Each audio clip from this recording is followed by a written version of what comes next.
j'espère que tout va bien pour vous. Comme c'est promis la séance précédente, on s'est dit que le modèle en coût fixe que nous avons déjà euh, travaillé ensemble, on va le réaliser sur Excel, comme ça pour joindre l'utile à l'agréable et voir, se dire quels seront les résultats issus de la modélisation que nous avons travaillé ensemble. Alors je rappelle que le cas, il s'agit de l'entreprise baptisée Rindy qui fabrique trois types de produits. Nous avons dit fabrique les produits shirts, shorts et pants. Et la fabrication de ces produits-là, il consomme bien sûr de la main-d'œuvre. Donc nous avons la proportion de main-d'œuvre par type de produit. Nous avons aussi la consommation de tissus par type soi-disant de produit. Ensuite, nous avons le prix de vente, le coût variable associé à chaque produit. Et enfin, nous avons les coûts fixes. Et nous avons dit que les coûts fixes ils sont liés à la location des machines qui vont nous permettre de fabriquer les trois types de produits. Donc, si je choisis de travailler les produits P1, il faut acheter c'est-à-dire il faut faire plutôt l'allocation des machines pour fabriquer le produit P1. Ça va de même pour les produits 2 et ça va de même pour les produits 3. Donc les coûts de location ce sont des coûts fixes. C'est-à-dire si je ne fabrique pas les produits P1, donc là ça va me générer zéro unité monétaire. Par contre, si je fais le choix de fabriquer les unités 1, ben dans ce cas-là, je dois louer les machines, ça va me coûter 200 unités monétaires. Donc ça, c'est un coût fixe qui dépend tout simplement du choix de fabriquer un produit bien déterminé. Alors, la modélisation que nous avons travaillé ensemble a été construite, donc on s'est dit que nous aurons trois variables qui est tout simplement la quantité du produit P1 à fabriquer, la quantité du produit 2 à fabriquer, la quantité du produit 3 à fabriquer. Donc c'est des variables entières, d'accord. Et puis nous avons dit qu'il y a trois variables binaires qui sont aussi des entiers, mais c'est des variables binaires qui prennent ou bien la valeur 0 ou bien la valeur 1. Donc si je prends la décision de produire le produit P1, Y1 va être égal à 1. Si je prends la décision de ne pas produire le produit 1, et bien dans ce cas-là, Y1 égale à 0. Donc ça va de même pour les autres. Donc Y2 égale à 1 si je prends la décision de produire les produits 2, égale à 0 dans le cas échéant. Et puis Y3 est égal à 1 si je fabrique les pantalons, égal à 0 dans sinon. D'accord. Donc nous aurons 6 variables. 3 variables d'ordre quantitatif qui vont tout simplement nous dire quelle est la quantité qu'on va fabriquer par rapport à chaque type de produit. Et les autres variables, ce sont des variables binaires qui vont dire est-ce que je vais tout simplement investir ou bien est-ce que je vais investir dans l'allocation des machines ou non. Et cette décision dépend bien sûr de mon programme de fabrication. Est-ce que je vais fabriquer un produit ou non. Donc, qui dit fabriquer un produit, il dit automatiquement l'allocation de la machine correspondante. Alors, pour ce, nous avons exprimé des contraintes et nous avons dit que là, il faut respecter bien sûr la limite en termes de main-d'œuvre qui est normalement de 150 heures. Et là, nous avons dit qu'il faut respecter la limite pour le tissu. Nous avons dit que c'est 160 mètres carrés de tissu que nous avons en stock, qu'on ne peut pas dépasser. Et puis nous avons dit que notre variable xi, c'est-à-dire la quantité à produire P1, ne devait pas dépasser une grande valeur m, que nous avons même dimensionné par la suite en disant que pour M1, elle est égale à 40. Pour M2, nous avons dit 53 et M3 c'est 25. De toute façon, vous pouvez toujours revenir vers la séquence précédente pour s'assurer de la façon dont on a dimensionné la valeur de M. Sachant que la valeur de M, ça peut prendre des valeurs, on peut les choisir comme ça, aléatoires, mais il faut que ce soit des valeurs très grandes. Sauf que, comme on l'a expliqué la séance précédente, ça va donner un résultat, certes oui, mais sauf que le processus de recherche, ça va être un peu fastidieux. Donc c'est pour cette raison, qu'il faut toujours donner une valeur à m pour limiter un peu le champ c'est-à-dire de recherche de solutions. Parce que quand on limite le champ de résolution de problèmes, eh bien, on facilite la tâche au programme qui cherche à, c'est-à-dire notre programme branch and bound qui cherche bien sûr la localisation de ces solutions optimales. Bon voilà, et puis il reste la fonction objectif. Donc pour la fonction objectif, nous avons dit on cherche à maximiser le bénéfice, qui est tout simplement notre chiffre d'affaires, moins les coûts. Donc les coûts, ce sont les coûts variables, moins les coûts fixes que nous avons exprimés de la façon suivante. Donc la somme du chiffre d'affaires réalisé par rapport à chaque type de produit, moins les charges variables, moins les charges fixes.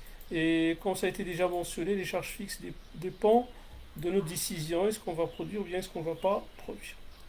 Alors, pour y aller, on va dans un premier temps, comme d'habitude, définir les variables. Donc nous avons dit qu'il y a des variables quantitatives, on l'a appelé quantité ou bien le programme de fabrication, donc quantité à fabriquer.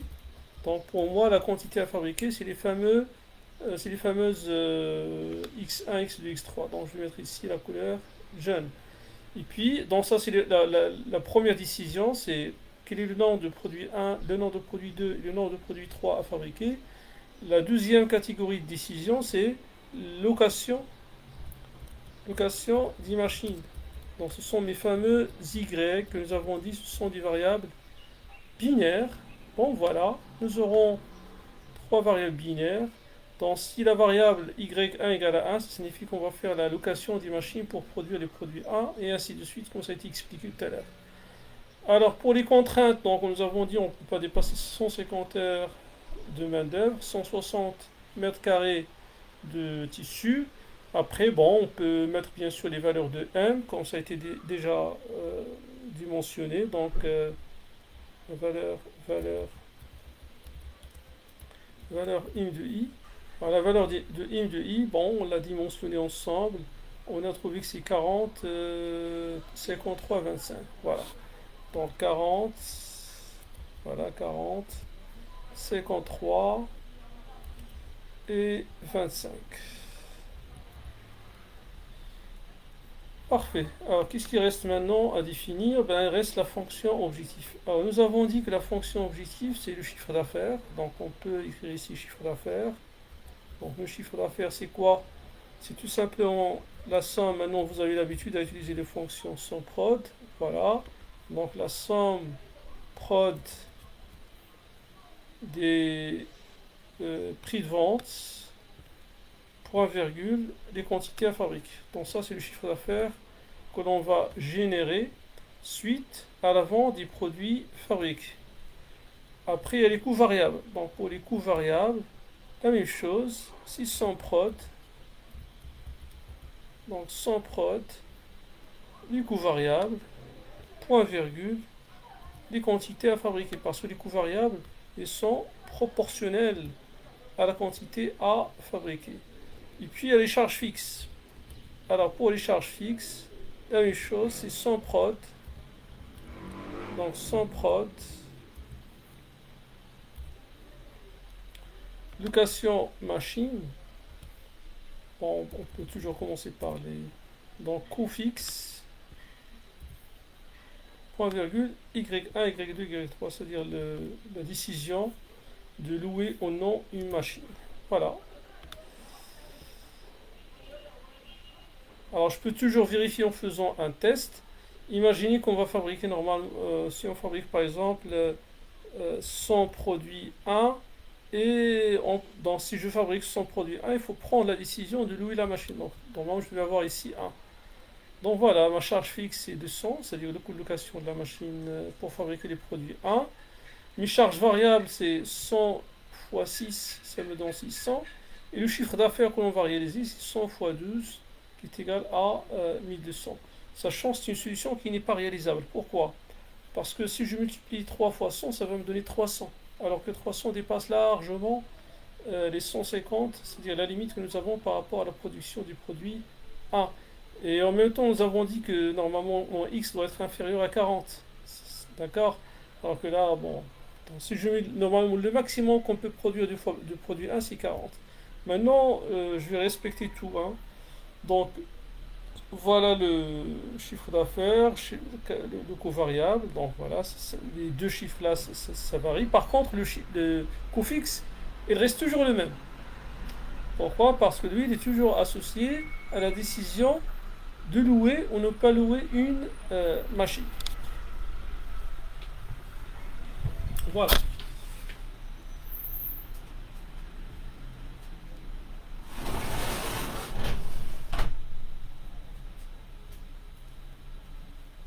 Donc ça, c'est un exemple qui, euh, qui pour nous, d'abord, ça permet de comprendre un petit peu notre chemin, là on est, c'est-à-dire notre objectif. Mais en même temps, voilà, ça nous donne une idée, ça nous rassure par rapport aux fonctions c'est-à-dire c'est-à-dire aux composants de la fonction économique, donc ils sont bien déclarés. Ce qui reste maintenant, c'est effectivement de bien définir cette fonction objectif. Alors, on a dit que cette fonction objectif, c'est quoi? C'est le chiffre d'affaires moins les coûts variables moins les coûts fixes. Donc, cette décision, ça va nous garantir 40 millidirhams de bénéfices, c'est-à-dire l'allocation de la machine 1 et la fabrication de 40 unités du produit 1. Voilà. Donc voilà notre fonction objectif. On va toujours mettre la couleur orange pour la distinguer. Et après, je supprime cette solution-là. Voilà. Alors, qu'est-ce qui reste maintenant à faire? Donc, il faut déclarer les contraintes. Donc, nous avons dit que la première contrainte, c'est 3 fois x1 plus 2 fois x2 plus 6 fois x3 qui doit être normalement inférieur à 150. Voilà, donc sans prot,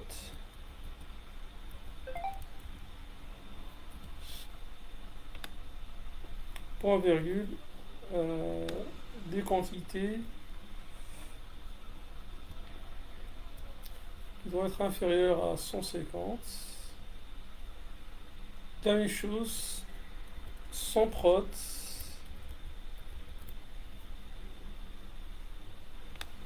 consommation par type, par nombre d'unités produites devait normalement être inférieur à 160. Donc voilà, 4 fois x1 plus 3 fois x2 plus 4 fois x3 devait être normalement inférieur à 160 mètres carrés. Donc ces deux valeurs-là doivent être respectivement inférieures à 150 et 160.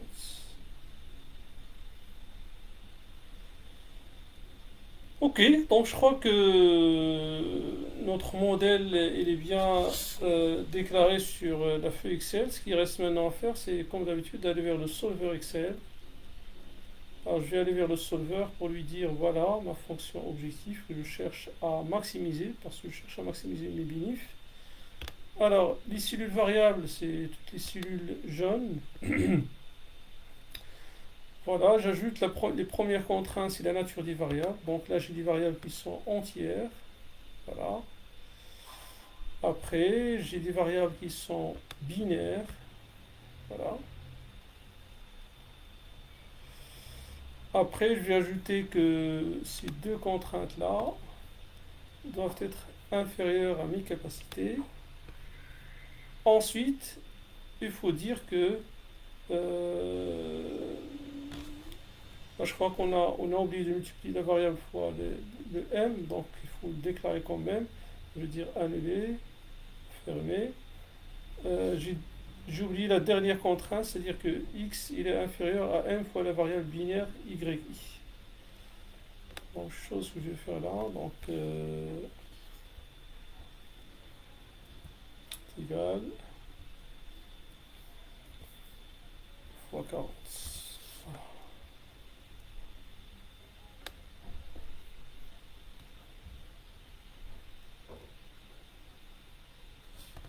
Parfait. Donc, je serai de retour vers mon solver pour ajouter la dernière contrainte. C'est que les quantités à fabriquer ne devaient pas dépasser normalement la variable fois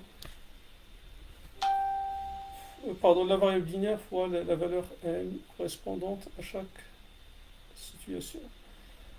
Voilà, donc on va dire qu'en quoi c'est du simplex. Pour les options, c'est bon, donc tout est bien déclaré. Maintenant, je peux relancer je peux lancer la résolution.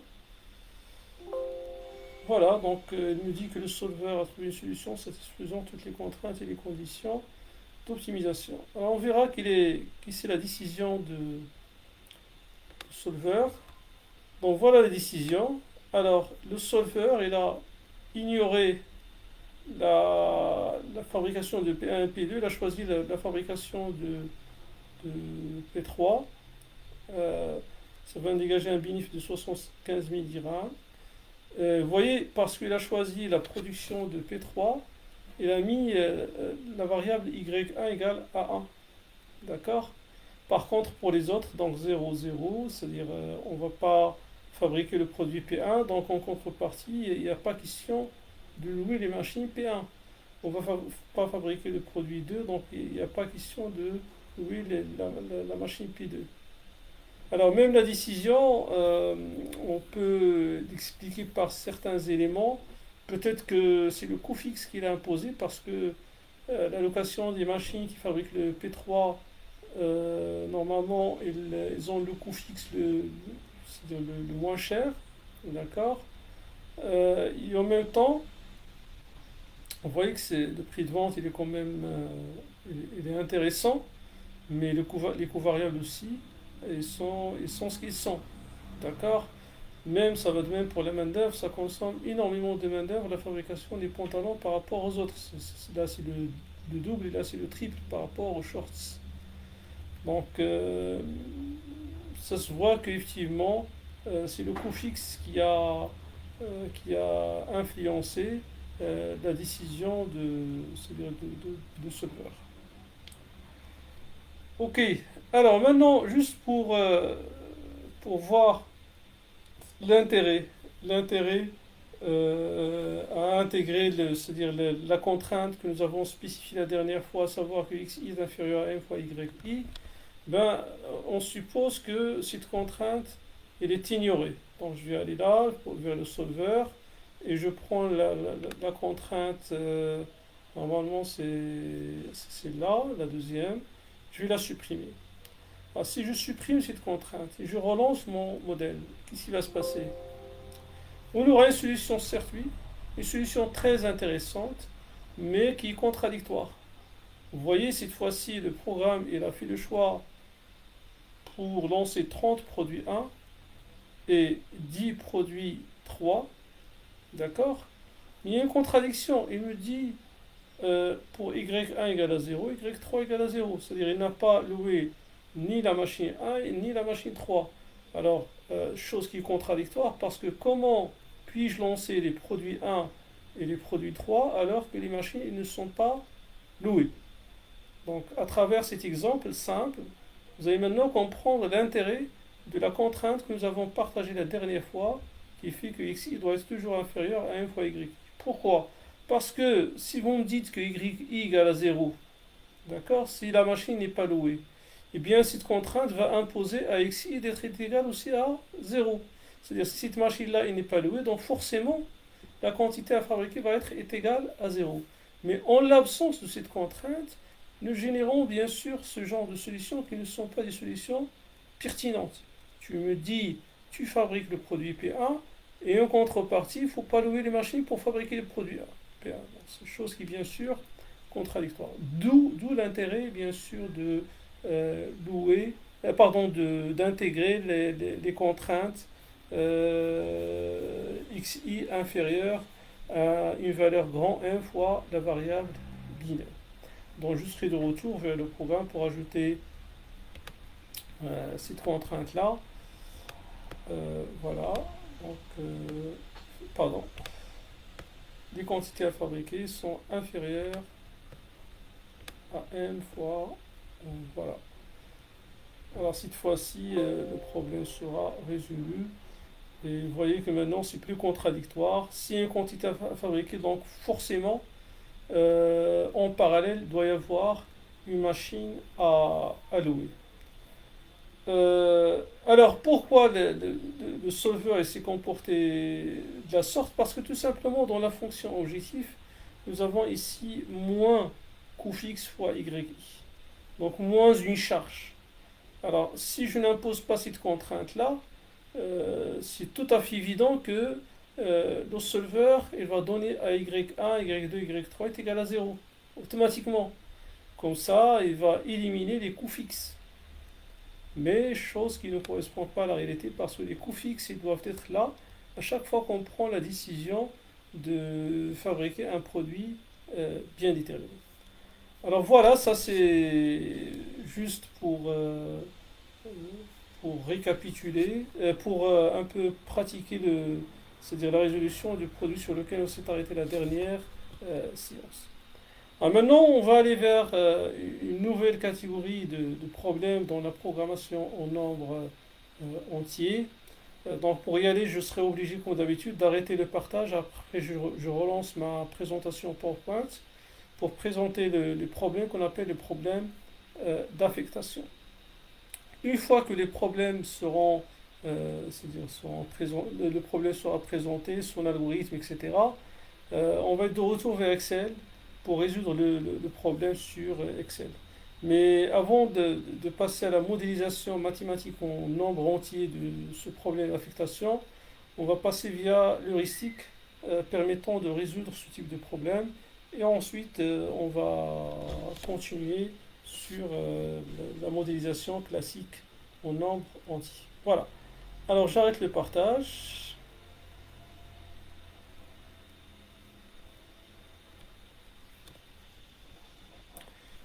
Voilà, me voilà de retour. Donc, comme je l'ai mentionné tout à l'heure, on se fixera comme objectif aujourd'hui de travailler sur les problèmes d'affectation. Alors, dans un premier temps, je vais exposer de quoi il s'agit. Euh, Ensuite, on verra bien sûr l'algorithme qui permet de résoudre ce type de problème. Et juste après, on va modéliser c'est-à-dire le problème sous forme d'un programme linéaire en nombre entier. Et on résout comme d'habitude le problème c'est-à-dire sur Excel. Alors ces problèmes d'affectation, en principe, c'est des problèmes qui sont très répandus dans l'industrie. C'est une problématique qu'on trouve souvent dans les départements des ressources humaines, des décisions aussi de ressources humaines dans des départements techniques par rapport à l'affectation des ressources humaines à la base de leurs compétences sur des tâches liées à un projet bien déterminé. Donc il faut dire que c'est une problématique classique, ou bien l'affectation des équipes de maintenance, dans le cas par exemple d'un réseau mobile. Il y a énormément c'est-à-dire de situations réelles où bien sûr le problème d'affectation est exploité. Alors, voilà quelques exemples, juste pour ouvrir votre appétit par rapport à ces problématiques très connues et très répandues dans la recherche opérationnelle. Imaginez par exemple, nous avons 4 projets et 5 ingénieurs. Donc 4 projets P1, P2, P3, P4 et 5 ingénieurs et 1 et 2 et 3 et 4 et 5. Nous avons évalué l'aptitude de chaque ingénieur à réaliser un projet bien déterminé.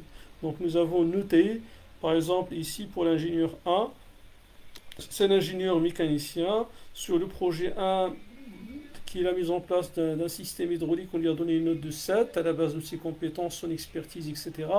Là, c'est la mise en place d'un réseau informatique, on lui a donné un 0. Pour le projet 3, c'est lié à la mécanique, donc on lui a donné une note de 9, etc. Donc, nous avons élaboré une matrice qui donne tout simplement une note par rapport à l'aptitude de chaque ingénieur à réaliser un projet bien déterminé. Alors en faisant cela, par la suite, il s'agit c'est-à-dire de prendre la décision quel ingénieur pour quel projet. Donc ça c'est un cas typique de ce qu'on appelle les problèmes d'affectation. Un autre exemple qu'on va essaiera de résoudre, la même chose, nous avons 4 personnes et puis nous avons 4 tâches M, N, P, Q et cette fois-ci, c'est-à-dire ce que nous avons là, c'est le nombre d'heures de travail relative, c'est-à-dire relative à chaque tâche. C'est-à-dire si la personne A travaille sur la tâche M, il va l'achever en 2 heures, sur la tâche N en 5 heures, sur la tâche P 6 heures, sur la tâche Q 3 heures, et ainsi de suite. Donc là encore, on cherche cette configuration optimale qui va nous permettre de, soi-disant, de faire la meilleure affectation pour que les tâches soient réalisées dans un minimum du temps. Ça, c'est un problème très simple qu'on peut résoudre facilement d'une façon manuelle. Mais déjà, si par exemple je prends une décision hasardeuse et je dis je vais faire une affectation diagonale, c'est-à-dire je vais dire A, je vais l'affecter pour le M, B pour le N, C pour le Pi, D pour le Q, comme ça. Donc vous voyez que le temps total de réaliser les quatre tâches, ça va être la somme de ces valeurs-là. Donc 3 plus 2, 5 plus 4, ça fait 9, plus 2, ça fait 11.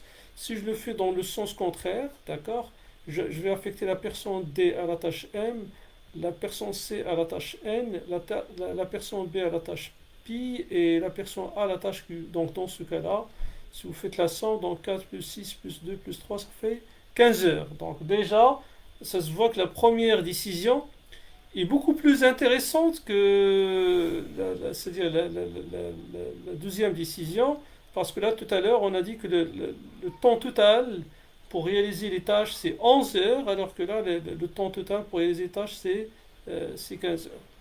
Voilà une autre solution. Je peux dire, par exemple, je peux permettre A et B en disant que A, je vais l'affecter vers le N, et M vers le B, C vers le pi et le D vers le C vers Q et D vers pi. Dans ce cas-là, j'aurai 5 plus 4 ça fait 9, 3 plus 5 ça fait 8, donc 8 plus 9 ça fait à peu près 17 heures, chose qui n'est pas bien sûr intéressant comparé aux solutions précédentes. Bref, on cherche tout simplement l'affectation qui va optimiser le temps total de réaliser les tâches. Et là, on peut bien sûr dire que si normalement, parce on peut voir toutes les configurations possibles et enfin dire voilà quelle serait la solution optimale. Mais il faut dire que aller vers toutes les configurations possibles va faire qu'on va normalement réaliser n factoriel opérations. Donc dans ce cas par exemple, je suis facilement dans à peu près 60 cas possibles. Et si je suis dans un cas, nous avons par exemple 10 personnes avec des tâches, ça va encore rendre c'est-à-dire la tâche très compliquée. Donc c'est pour cette raison qu'il faut une stratégie, c'est-à-dire un algorithme pour faire face à ce genre de problème. L'algorithme, on va le partager ensemble. Bien ce qu'on appelle un heuristique, c'est l'algorithme de Kahn, d'accord. Donc pour Kahn, c'est très simple. Son algorithme il dit que dans un premier temps, on va passer par une étape qu'on appelle l'étape d'obtention de zéro, c'est-à-dire l'étape d'obtention de zéro. Là, on prend par rapport à chaque colonne, la valeur minimale. On va essayer de la soustraire des éléments de la colonne. Par exemple, ici, pour cette colonne-là, bon, j'ai 2, 3, 1, 4. Donc la valeur minimale, normalement, c'est 1. Donc je vais dire 2 moins 1, ça va devenir 1. 3 moins 1, ça devient 2. 1 moins 1, ça devient 0. 4 moins 1, ça devient 3. Si je prends la deuxième colonne, donc pour la deuxième colonne, la valeur minimale, c'est 4. Donc dans ce cas-là, 5 moins 4, ça donne 1. 4 moins 4, ça donne 0. 6 moins 4, ça donne 2. 4 moins 4, ça donne 0. Si je prends la troisième colonne, eh bien, la valeur minimale ici, c'est 2. Donc 6 moins 2, c'est 4. 2 moins 2, c'est 0. 2 moins 2, c'est 0. 5 moins 2, c'est 3. Et pour la quatrième colonne, la valeur minimale, c'est 3. Donc 3 moins 3, c'est 0. 6 moins 3, c'est 3. 4 moins 3, c'est 1. 3 moins 3, c'est 0. Donc, infini, nous aurons cette matrice. Donc 1, 2, 0, 3. 1, 0, 2, 0, 4, 0, 0, 3, 0, 3, 1, 0. Je rappelle ce que j'ai dit tout à l'heure. Pour obtenir une colonne, il suffit de prendre la colonne, chercher la valeur minimale. Donc pour cette colonne-là, par exemple, j'ai 3, 6, 4 et 3. Donc la valeur minimale, c'est 3. Donc 3 moins 3 c'est 0, 6 moins 3 c'est 3, 4 moins 3 c'est 1. Donc ça va me donner 0, 3, 1, 0. Vous voyez là, donc j'ai 0, 3, 1, 0.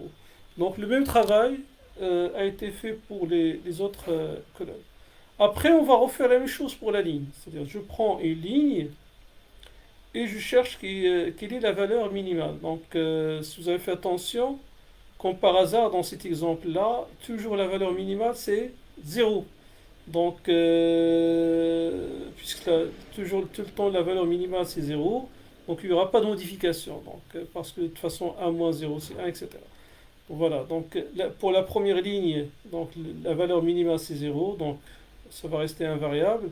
Là, la deuxième ligne aussi, la valeur minimale c'est 0, ça va de même pour. Donc ça c'est juste un cas qui a automatiquement donné toutes les lignes avec la valeur 0, mais ce n'est pas toujours le cas. Parfois, on se trouve avec quelques lignes avec des valeurs minimales différentes de 0, auquel cas on va faire la même transformation que l'étape précédente.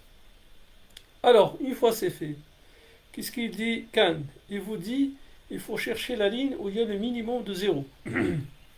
Donc, si vous avez fait attention, sur cette première ligne, il y a un seul 0. Sur la deuxième ligne, il y a 2 zéros. Là, il y a 2 zéros. Et ça va de même. Là, nous avons 2 zéros. Donc, la ligne qui contient le minimum de 0, c'est la première ligne. D'accord? Donc, on va encadrer ce 0-là. On va l'encadrer. Et sur la ligne correspondante, sur la colonne correspondante, on va barrer tous les zéros qui sont présents. Donc là, sur la ligne, il n'y a pas de zéro. Par contre, sur la colonne, il y a un zéro. Donc on va le barrer. Et on refait la même opération. D'accord? C'est-à-dire par la suite, la ligne qui va contenir le minimum de 0, ça va être la ligne 3. Pourquoi? Parce que comme nous avons barré ce zéro-là, d'accord? Comme nous avons barré ce zéro, ben c'est évident que c'est-à-dire que c'est cette ligne-là où il y aura un seul zéro, d'accord? Donc on va le cadrer et on va barrer le zéro sur la colonne correspondante. Sur la ligne, bon, ce zéro-là il est déjà barré, et ainsi de suite. Donc on va se trouver avec cette ligne avec un seul zéro, on va l'encadrer et on va barrer ce zéro-là et enfin on va cadrer ce zéro. Donc finalement, cette opération, ça va me donner quelque chose, un tableau qui correspond à ce qu'on vient de présenter ici. Donc j'ai encadré le premier zéro, voilà. Ensuite, j'ai barré le zéro sur la colonne, voilà. Et après, donc sur les trois lignes qui restent, il y a cette ligne-là qui contient le minimum de zéro, donc je vais l'encadrer. Donc quand j'encadre, sur la colonne il n'y a plus de zéro, par contre, pardon, sur la ligne il n'y a plus de zéro, par contre sur la colonne il y a encore un zéro, on va le barrer. Après, donc sur les deux lignes qui restent, il y a cette deuxième ligne qui contient le minimum de zéro, donc on va l'encadrer ce zéro-là. Alors sur la ligne, pas de zéro parce que celui-là est déjà barré, donc par contre là il y a un zéro, on va le barrer. Et enfin, il reste la troisième ligne avec un zéro qu'on va cadrer. Alors qu'est-ce qu'il dit l'algorithme de Kahn? Une fois que ces deux étapes sont franchies, à savoir l'obtention des zéros et l'encadrement des zéros, eh bien, si dans chaque ligne il y a un zéro encadré, ben dans ce cas-là, cela signifie que nous avons la solution optimale. Sinon, il faut passer à une étape que l'on verra par la suite. Mais vous voyez, la simplicité de l'exemple a fait que on s'y trouvait facilement avec 0 encadré par ligne. Donc voilà, l'affectation est comme suit. On va affecter la personne A à la tâche Q, la personne B à la tâche Pi, la personne C à la tâche M et la personne D à la tâche N.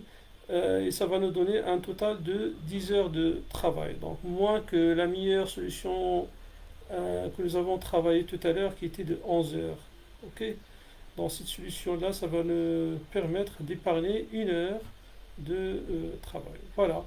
Donc c'est ce qu'on appelle l'heuristique de Kahn, mais qu'on n'a pas encore achevé. Pourquoi? Parce que cet exemple étant simple, on s'est arrêté à partir de soi-disant la troisième étape, qui est de prendre la décision est-ce que la solution est optimale ou non, suite à l'existence d'un zéro encadré par ligne.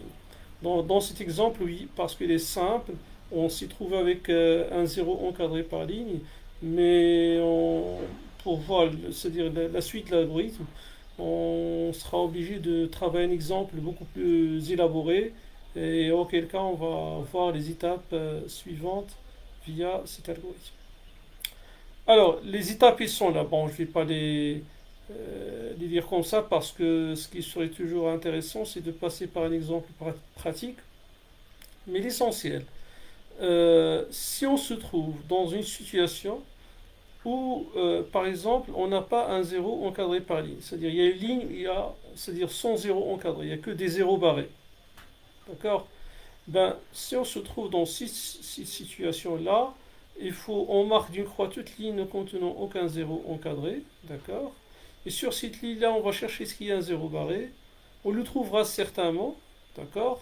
Et auquel cas, on va marquer la colonne correspondante à ce zéro barré. Et sur cette colonne-là, on cherche ce qu'il y a un zéro encadré. On va marquer la ligne pardon, correspondante à ces zéros encadrés. Et puis, on va continuer ce processus jusqu'à ce qu'il n'y aura plus de lignes ou bien de colonnes à marquer. Et après, on va tracer un trait sur toute colonne marquée et un trait sur toute ligne non marquée. Bon, voilà.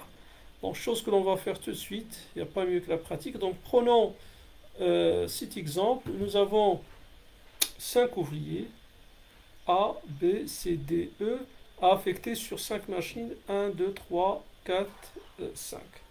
Alors, là, il s'agit tout simplement des chiffres que vous avez dans la matrice. C'est le coût, tout simplement, de fabrication quand l'ouvrier A il est affecté à la machine 1. Ça, c'est le coût quand l'ouvrier A il est affecté à la machine 1, et ainsi de suite. Donc, l'objectif étant toujours le même, de faire une affectation optimale, c'est-à-dire on va chercher à affecter les ouvriers aux machines de telle sorte que le coût global soit le minimum possible. Donc, on va tout simplement affecter les ouvriers pour rendre le coût de fabrication minimal. Ok, alors, comme nous l'avons précisé tout à l'heure, la première étape consiste à chercher les zéros. Alors, rappelez-vous bien, nous avons dit, on prend la première colonne, et on va chercher qui c'est la valeur minimale. Donc là, la valeur minimale, c'est 14. On va dire 24 moins 14 c'est 10, 14 moins 14 c'est 0, 18 moins 14 c'est 4, 14 moins 14 c'est 0, 18 moins 14 c'est 4. Je prends la deuxième colonne. Quelle est la valeur minimale? Donc là j'ai 16, 18, 12, 16, 18. Donc la valeur minimale c'est 12. Donc dans ce cas-là, 16 moins 12 ça donne 4, 18 moins 12 ça donne 6, 12 moins 12 ça donne 0, 16 moins 12 ça donne 4, 18 moins 12 ça donne 6, et ainsi de suite. Et après, on va refaire le même travail pour les lignes. Alors, cette fois-ci, si ma mémoire est bonne, il y aura normalement une ligne où il y aura un 0, c'est-à-dire sans 0. Donc, auquel cas, il fallait retrancher les éléments de la ligne de la valeur minimale.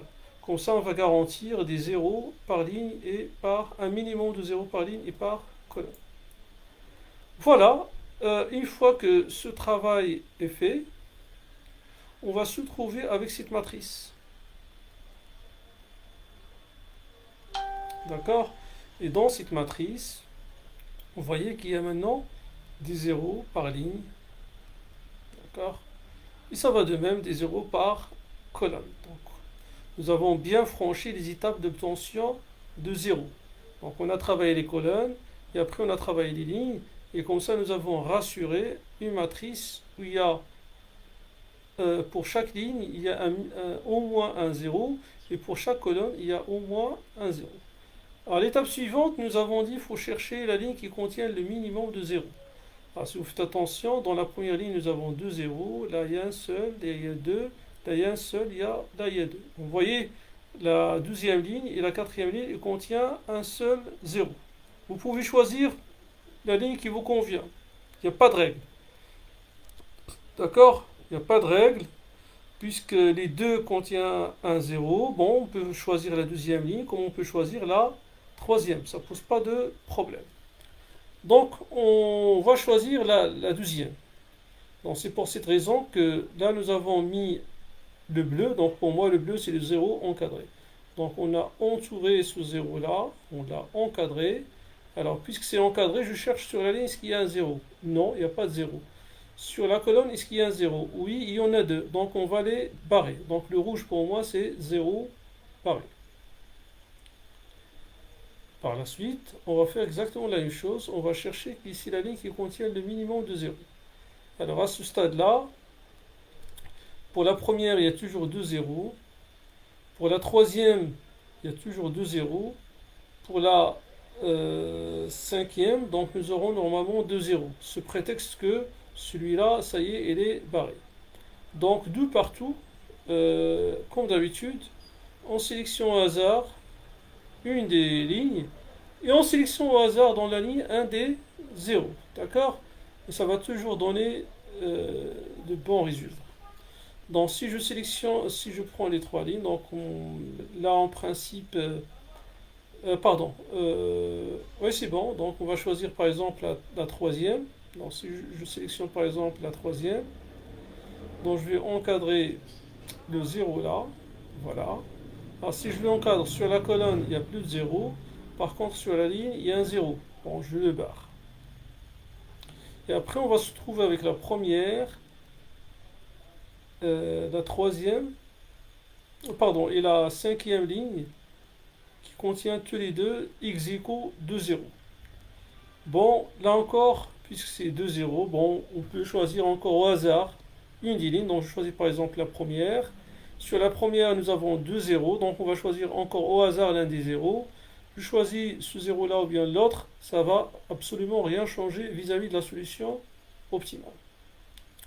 D'ailleurs, vous pouvez même le constater. Imaginez que, bon, si je choisis ce zéro-là, donc forcément, je vais barrer ces deux zéros-là, et enfin, on va choisir ce zéro. Si je choisis ce zéro-là, si je l'encadre, donc je serai obligé de barrer ces deux zéros-là, et enfin, on va encadrer ce zéro-là.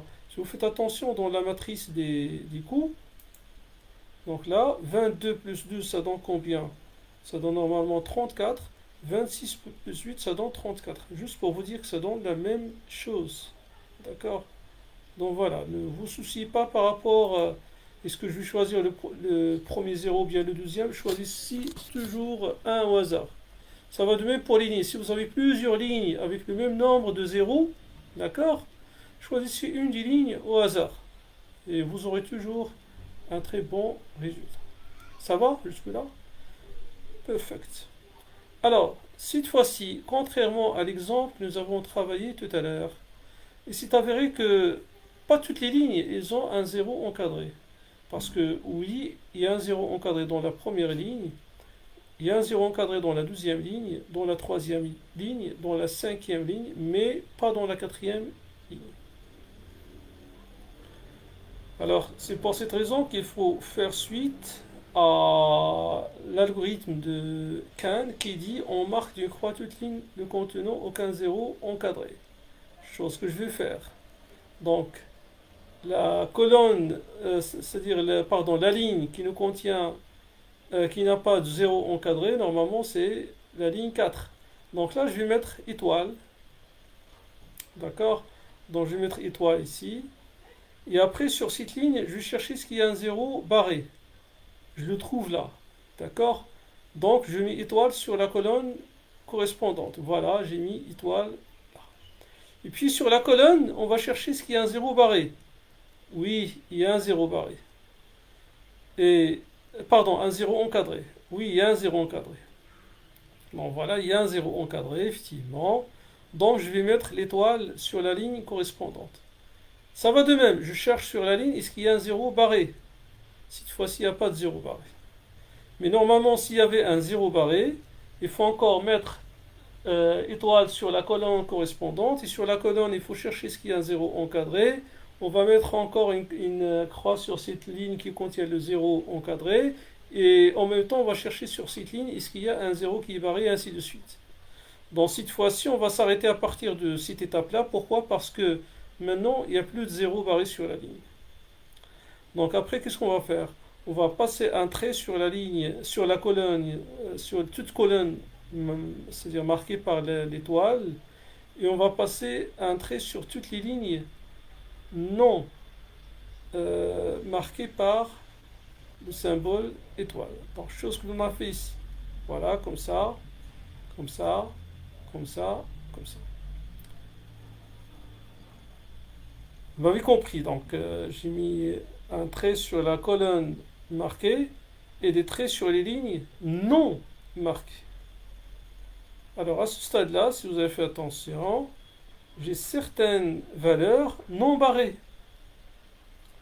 Parce que toutes les valeurs, presque la majorité des valeurs, elles sont barrées, mais il y en a certaines qui ne sont pas barrées. Donc 6, 12, 14, 12, 4, 6, 2 et 12.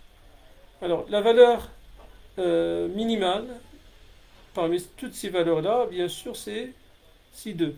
Je parle des valeurs non barrées. 6, 12, 14, 12, 12, 2, 6, 4. La valeur minimale, c'est 2. Alors, qu'est-ce qu'on va en faire, cette valeur 2?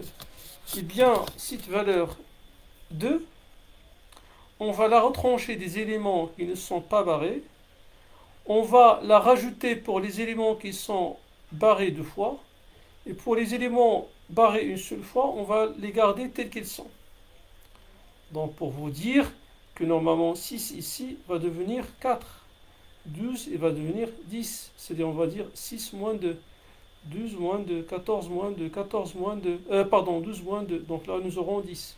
4 moins 2, donc là nous aurons 2. 6 moins 2, nous aurons 4. Là nous aurons 0. 12 moins 2, ça va nous donner 10. Et on va le rajouter pour les éléments qui sont barrés 2 fois.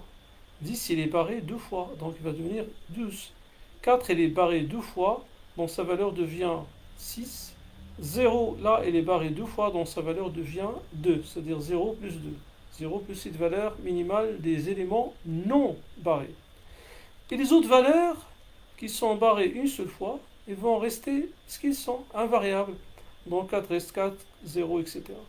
Dans ceci dit, nous aurons ce tableau-là, où nous aurons 10, 4, 0, 16, où nous aurons donc 10 qui devient 12, 4 qui devient 6, 0 qui devient 2, comme on l'a mentionné, 6 qui devient 4, 12 qui devient 10, 14 qui devient 12, 12 qui devient 10, 4 qui devient 2, 6, 4, 2 c'est 0, et 12 devient 10. Pour les autres valeurs, ils ne vont pas changer, donc ils vont rester les mêmes valeurs, 4, 0, 16, 0, 0, 2, 0, 6, et 2, 0, 2, 0. Ça va de même ici, 0 et 0. Voilà. Donc cette transformation, cette fois-ci, il va nous aider à avoir... ce n'est pas encore gagné, mais d'habitude, à partir de la deuxième étape, ça dépend de la complexité du problème en fait. Mais d'habitude, à partir de la deuxième étape, on se trouve souvent avec la solution optimale quand il s'agit d'un problème à complexité moyenne. D'accord? Alors, on va refaire l'étape de tout à l'heure. Donc, vous voyez que dans chaque ligne, il y a un 0. Dans chaque colonne, il y a un 0. OK? Alors maintenant, on va initier le processus dès le début. On va chercher la ligne qui contient le minimum de 0. Alors, là, nous avons 2 0, 2 0, 2 0, 2 0. Là, il y a un seul 0. Donc, on va encadrer ce 0-là. Alors, si j'encadre ce 0-là, donc sur la ligne, il n'y a aucun 0. Sur la colonne, oui, il y a un 0. Donc, on va le barrer. D'accord? Et auquel cas, la ligne qui va contenir le minimum de 0, cette fois-ci, c'est la ligne 4. Donc, on va encadrer le 0 qui va rester. Et on va barrer les 0 sur la ligne et la colonne correspondante à ce 0. Alors sur la colonne, effectivement, on va barrer ce zéro là. Et sur la ligne, il y a plus, parce que là c'est déjà barré. Donc voilà, on va encadrer encore ce zéro parce que c'est la ligne 3 qui va contenir le minimum de 0. Et enfin, on va se trouver avec la première ligne et la dernière qui contiennent le même nombre de zéros, c'est-à-dire 2. On choisit une ligne au hasard. Je choisis par exemple la ligne, la première ligne. Sur la première ligne, on va choisir par exemple ce zéro-là. On va l'encadrer, on va barrer ce zéro. Enfin, on va encadrer ce zéro et ça va me donner normalement pour chaque ligne un zéro encadré. Donc voilà, comme je viens de le dire, si j'encadre ce zéro dans un premier temps, je vais barrer ce zéro là. Dans cette ligne, c'est elle qui va contenir le minimum de zéro. J'encadre le zéro restant, je barre les zéros qui sont sur la colonne et la ligne correspondante au zéro encadré. On va se trouver avec la troisième ligne qui contient le minimum de zéro. On va l'encadrer. Alors sur la colonne, il n'y a plus de zéro. Sur la ligne, il y a plus de zéro parce que celui-là est déjà barré. Donc en fin de compte, on va se trouver avec la première et la dernière ligne qui contiennent le même nombre de zéros, c'est-à-dire 2. On choisit une ligne au hasard. On choisit par exemple la dernière. D'accord? Je choisis, puisqu'il y a deux zéros, je choisis un zéro au hasard. Je choisis par exemple ce zéro-là. Donc si je l'encadre, automatiquement je dois barrer ces deux zéros. Il va rester un sous-zéro qu'on va encadrer sur la première ligne. Vous voyez que cette fois-ci nous aurons 0 encadré par ligne. Vous voyez tout à l'heure j'ai dit au hasard parce que je peux bien choisir cette configuration, comme je peux avoir aussi cette configuration, mais infini, nous aurons toujours la même solution dont le coût total est égal à 76. Voilà, donc ça c'est juste pour vous exposer la méthode de Ballas. Maintenant pour la programmation. Donc pour la programmation c'est très simple. Pour la programmation, en fait, ma problématique consiste affecter, à affecter un ouvrier à une machine. Donc, l'ouvrier, ou bien il est affecté, ou bien il n'est pas affecté. Donc, c'est cela la décision que je vais prendre par rapport à chaque couple ouvrier-machine. Donc, si l'ouvrier 1 est affecté à la machine 1, je vais donner une valeur 1 pour dire qu'en quoi c'est affecté. S'il n'est pas affecté, je donne une valeur 0. Donc, ça se voit que j'aurai bien sûr des valeurs binaires. Et le nombre c'est-à-dire de variables binaires que nous aurons, c'est tout simplement le nombre d'ouvriers fois le nombre de machines. Parce qu'on a dit qu'il s'agit de prendre la décision par rapport à chaque couple ouvrier-machine. Dans notre cas, nous avons 5 ouvriers et 5 machines. Donc cela signifie qu'on va générer 25 variables binaires, 25 variables de décision, pour dire que par rapport à chaque couple, est-ce que c'est égal à 0 ou bien est-ce que c'est égal à 1. Alors en faisant cela, voilà, j'aurai la matrice des coûts, et là j'aurai bien sûr mes variables binaires, d'accord, qui vont prendre bien la valeur 0 ou bien la valeur 1. Alors, nous avons dit qu'il faut affecter un ouvrier pour chaque machine. Je ne peux pas affecter plusieurs ouvriers pour la même machine, quand je ne peux pas affecter plusieurs machines au même ouvrier. Alors, pour s'assurer de cette contrainte, il faut que la somme des valeurs de la ligne, il faut que ça soit égal ou bien inférieur ou égal à 1. D'accord? Mais normalement, on va dire ici, il faut que ça soit égal à 1. D'accord? Il faut que ça soit égal à 1 pour garantir à ce que un seul ouvrier est affecté à une seule machine. Comme ça, quand j'affecte par exemple l'ouvrier A à la machine 1, donc là j'aurai 1, ben forcément les autres valeurs ils vont devenir 0. Parce que je ne peux pas affecter un ouvrier à plusieurs machines. C'est pour cette raison que je dis qu'il faut que la somme de la ligne, il faut que ça soit égal à 1. Ça va me garantir à ce qu'un seul ouvrier soit affecté à une seule machine. Ça va de même, on s'est dit qu'on ne peut pas affecter plusieurs machines, une machine à plusieurs ouvriers. Eh bien, pour cela, on va faire la même chose, on va dire que la somme des éléments de la colonne est égale à 1. Et auquel cas, si une machine, si un ouvrier est affecté à une machine bien déterminée, ben on ne peut pas affecter un autre ouvrier pour la même machine. parce que la somme est égale à 1. Si A est affecté à 1, donc là j'aurai 1, et les autres, forcément, ils doivent être égales à 0. Donc finalement, après, bien sûr, notre objectif étant de minimiser le coût total. Donc c'est quoi le coût total? C'est tout simplement le coût c'est-à-dire d'affectation d'un ouvrier à une machine, multiplié fois la variable correspondante. Et auquel cas ma fonction de coût ne prend en considération que ceux qui sont affectés. Parce que comme là il y a un 0, donc si je multiplie 0 fois 24, c'est 0. Par contre là, B on l'a affecté à 1. D'ailleurs ça c'est la solution optimale. Donc B on l'a affecté à 1, l'ouvrier A on l'a affecté à la machine 5, l'ouvrier C à la machine 2, l'ouvrier D à la machine 4 et l'ouvrier E à la machine 3.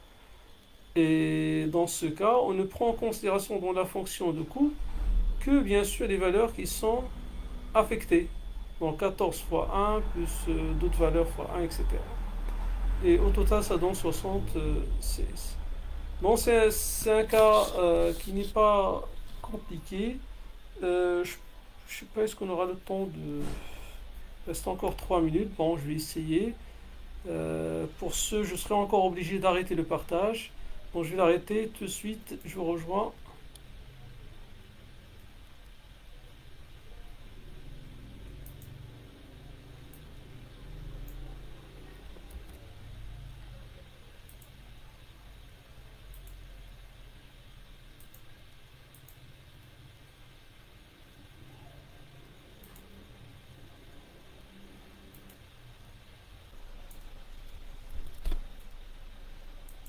Voilà donc rapidement, je déclare mes variables binaires et voilà. Ma fonction objectif, on a dit c'est sans prod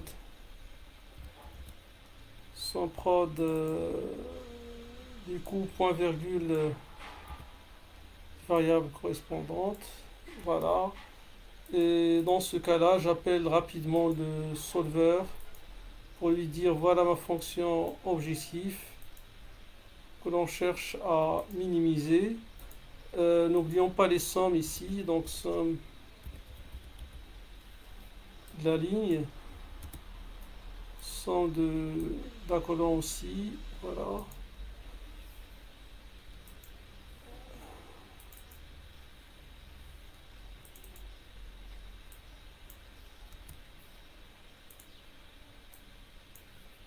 Je peux aller toujours vers le solver pour lui dire voilà mes variables.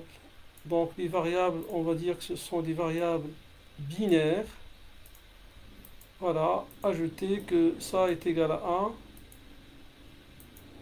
1 et ajouter que là encore ça est égal à 1. Ok, et je demande la résolution et ça me donne 76 et la fixation est comme suit: A vers 3, B vers 1, C vers 2, D vers 4 et E vers 5. Merci pour votre attention et au plaisir de vous voir. À la prochaine séance, Inch'Allah. Au revoir.